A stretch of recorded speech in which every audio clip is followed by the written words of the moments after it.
Welcome to the Unitarian Universalist Church in Eugene. My name is Joanna Alexander. My pronouns are she and her. With me today are fellow worship associates Bob Sorens, Sharon Roberts, Augie Sabini, Linda Krenicki, collaborative pianist Suzanne Giordano, Sarah Sauter, interim director of faith formation for children and youth, and working behind the scenes, technical communications coordinator Kat Johnson. Reverend Jennifer Young Sun Ryu is off today. We gather in worship to find meaning and to live more deeply. Worship creates connections within, among, and beyond us, calling us to our better selves, calling us to live with wisdom and compassion. Whoever you are, whomever you love, whatever your image of the holy, we're glad you're here. If you are visiting us today, we'd love to hear from you and invite you to fill out the visitor form as you feel called. The link is being dropped into chat now. Let us light our chalices with the words of Albert Schweitzer, ultimate humanitarian, who joined the Unitarian tradition late in his life. At times, our own light goes out and is rekindled by a spark from another person. Each of us has cause to think with deep gratitude of those who have lighted the flame within us.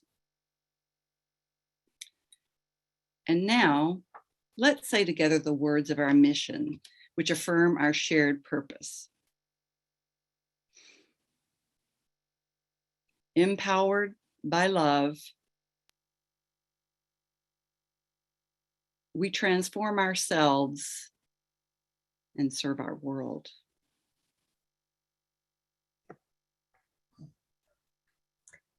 Good morning. My name is Linda Krenicki, and my pronouns are she and her. Today, you will hear from 4 members of the Worship Associate team. We will share our spiritual practices with you and hopefully provide some inspiration for your own spiritual practices. As I contemplated composing a reflection about my spiritual practice, I began with this definition. A spiritual practice is something you do with intention, attention, and repetition. It's not always yoga poses, singing bowls, and lighting candles, although those are lovely, nothing wrong with those practices. Using this definition, which then ministerial intern Jennifer Hackett shared, I realized I have a spiritual practice I share with many others, gardening. I came to gardening later in life. I knew several gardeners who entered a flow state when working in their gardens, and I just didn't get that. I mean, what's relaxing about pulling weeds or digging holes for tulip bulbs? Well, all that changed the second year I lived in Eugene, when I started a small salad garden in a raised bed at the back of my house. I had a lovely little garden that year, and I was thrilled about harvesting lettuce, radishes, tomatoes, and cucumbers for salad.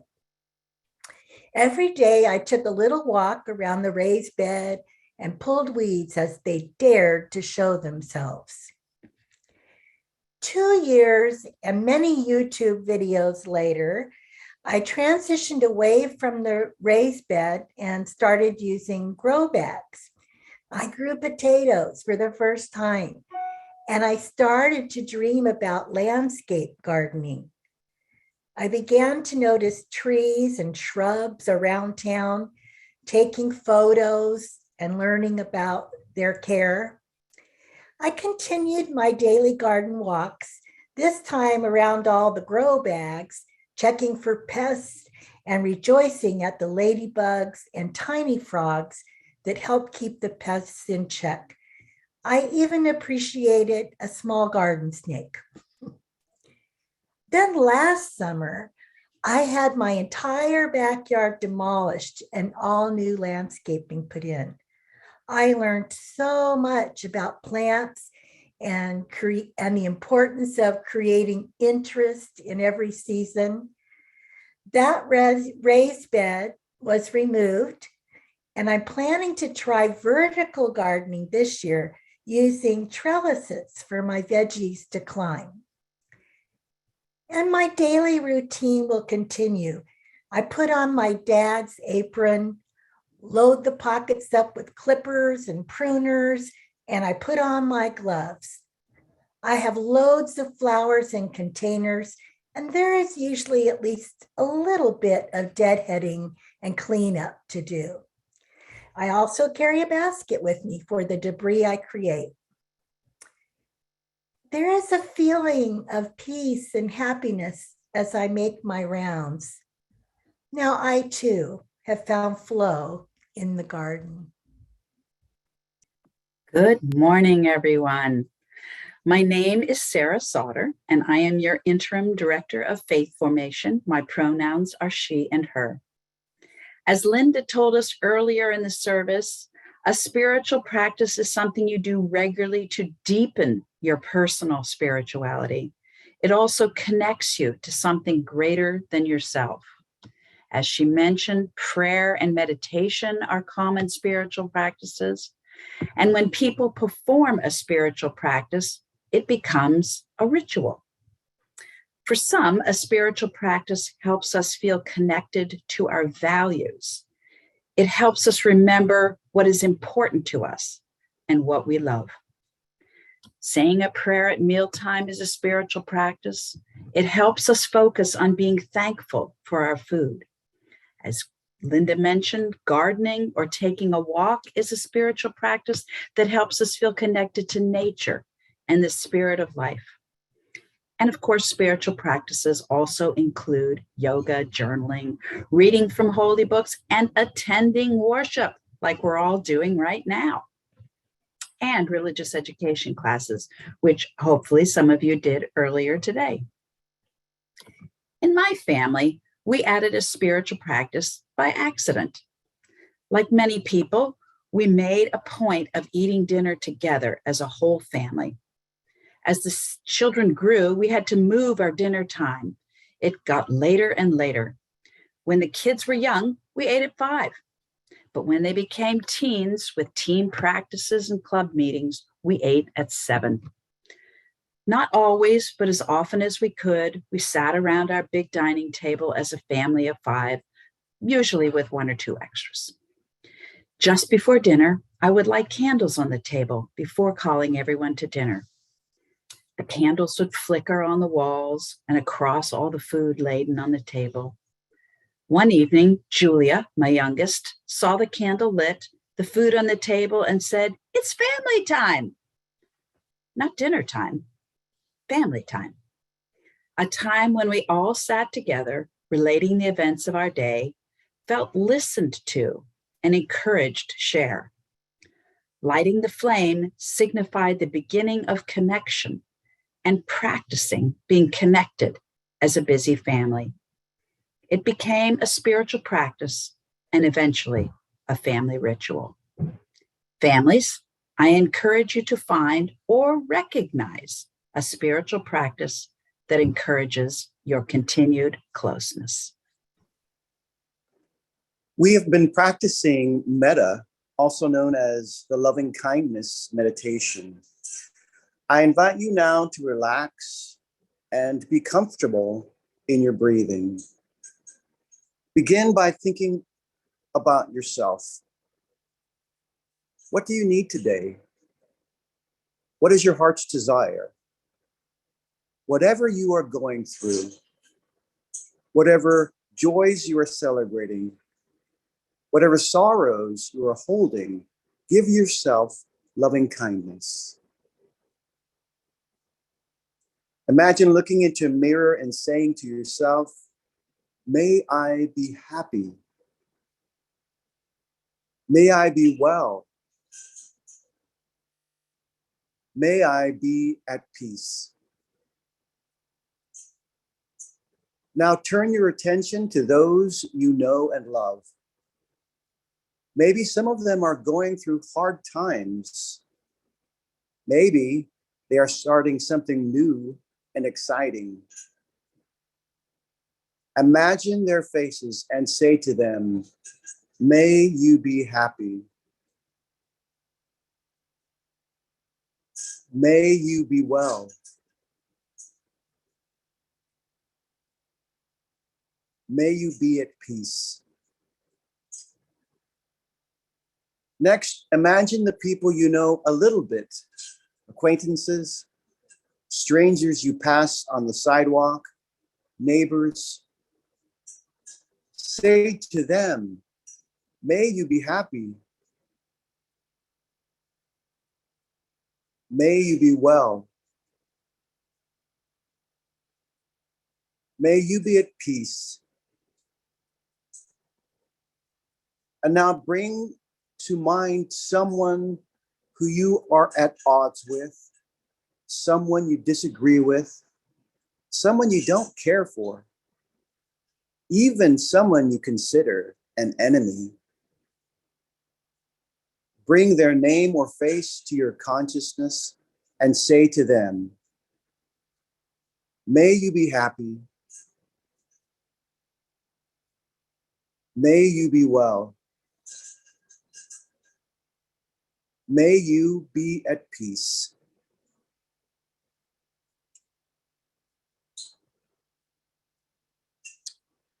My name is Bob Sorentz, and my pronouns are he and him. I first learned about contemplative prayer or meditation as a graduate seminary student at San Francisco Theological Seminary in the mid-1980s. I learned about an ancient type of prayer without words, also known as apophatic prayer. In this type of prayer, the goal is to keep one's busy mind quiet and usually incorporates focus on breathing. The result of such prayer is explicit consciousness of the present moment. One of the things I learned about this type of prayer is a gratefulness for being alive and the privileges I have been given, which allow me to feel safe and whole as a human being. When I focus my attention one breath in and one breath out in each moment, life becomes simple and precious. To be completely candid, this spiritual discipline of contemplative prayer has ebbed and flowed in my life and honestly has become a less frequent practice as of late. One thing, however, has been constant in my practice, and that is attention to breathing, especially focusing on breathing when I exercise. Like apophatic prayer, exercise can have and actually necessitates a focus on breathing, especially repetitive motions such as walking or running, hiking, biking, swimming, and lifting weights. In all these activities, I've found a similar sense of well-being and peace through focus on breathing, combined with physical exercise. When I run, I breathe in on 3 or 4 steps, and then on the next 3 or 4 steps, I breathe out. When I'm walking or hiking up an inclined path and my quads start to burn, I focus on breathing out through my lips pressed tight and breathing in through my nose. When I'm lifting weights, I inhale on the eccentric portion of the lift and I exhale on the concentric movement. Like contemplative prayer, when I exercise, I focus on breathing, especially when I'm struggling through strenuous moments in the activity. Spiritual practice and physical exercise are similar in that they both require discipline in order to achieve proficiency. For me, discipline means developing a routine that is practiced and repeated several times a week. Currently, my goal is to exercise for 60 minutes, 3 or 4 times a week. It means I need to be disciplined when I go to bed and when I wake up. It also means when I approach bedtime, I must set aside my clothes for working out and my clothes for work. And most importantly, I need to close the YouTube video cat channel on my phone and put it down before I get into bed. And since I prefer working out as early in the day as possible, discipline means I have to will myself out of bed when the alarm rings, when it's cold and wet outside, and everyone else in the house, even the cats, are fast asleep. For me, my current spiritual practice is getting regular physical exercise, and while doing so, focusing on breathing, living each moment with attention on one breath at a time, breathing in and breathing out. It would probably not be right if we were to be talking about spiritual practice and not mention the passing of Thich Nhat Hanh, the Zen Buddhist, who brought so much wisdom to us. One day I was washing dishes at the old church, and I commented on something that I learned from reading his book. He said, when you wash dishes, you should just be washing dishes. Concentrate on that. And Carolyn Colbert, our minister, commented, yeah, but he only had a bowl and 2 chopsticks. I think it's important to be reverent and irreverent at the same time about this stuff.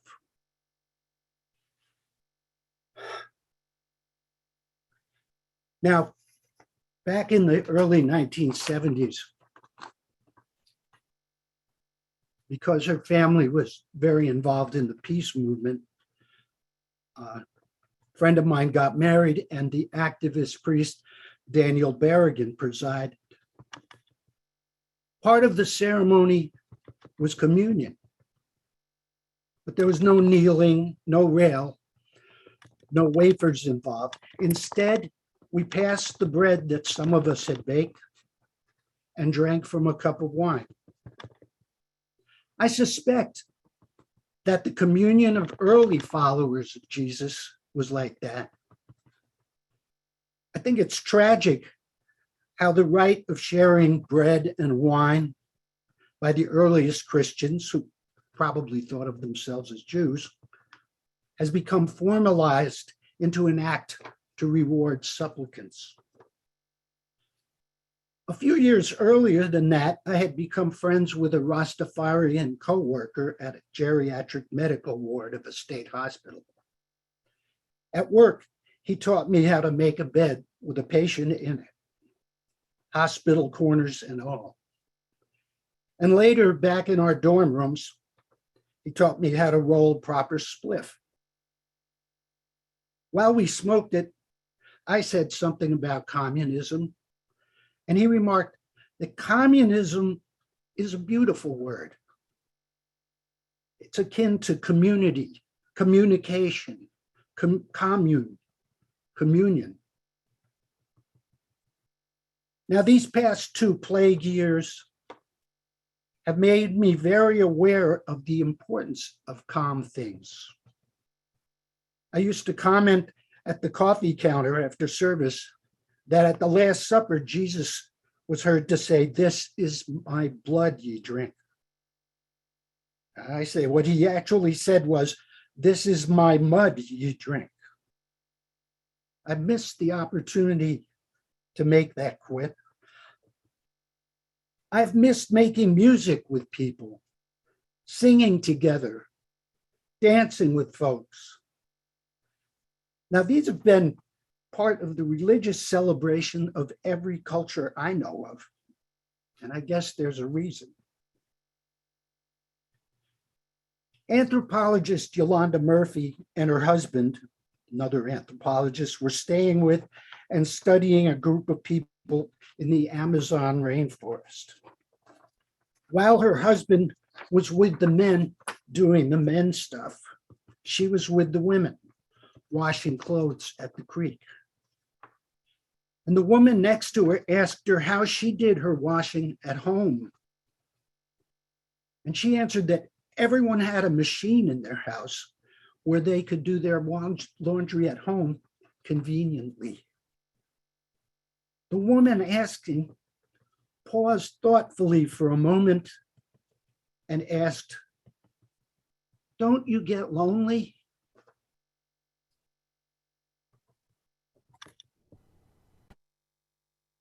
I'm Sharon Roberts, and my pronouns are she, her. My search for a spiritual practice began in childhood. When I was around 12 years old, I saw the movies Beckett and The Nun's Story, and I decided I should give up my life of debauchery and excess. I would give away all of my possessions, and I would live a life of simplicity.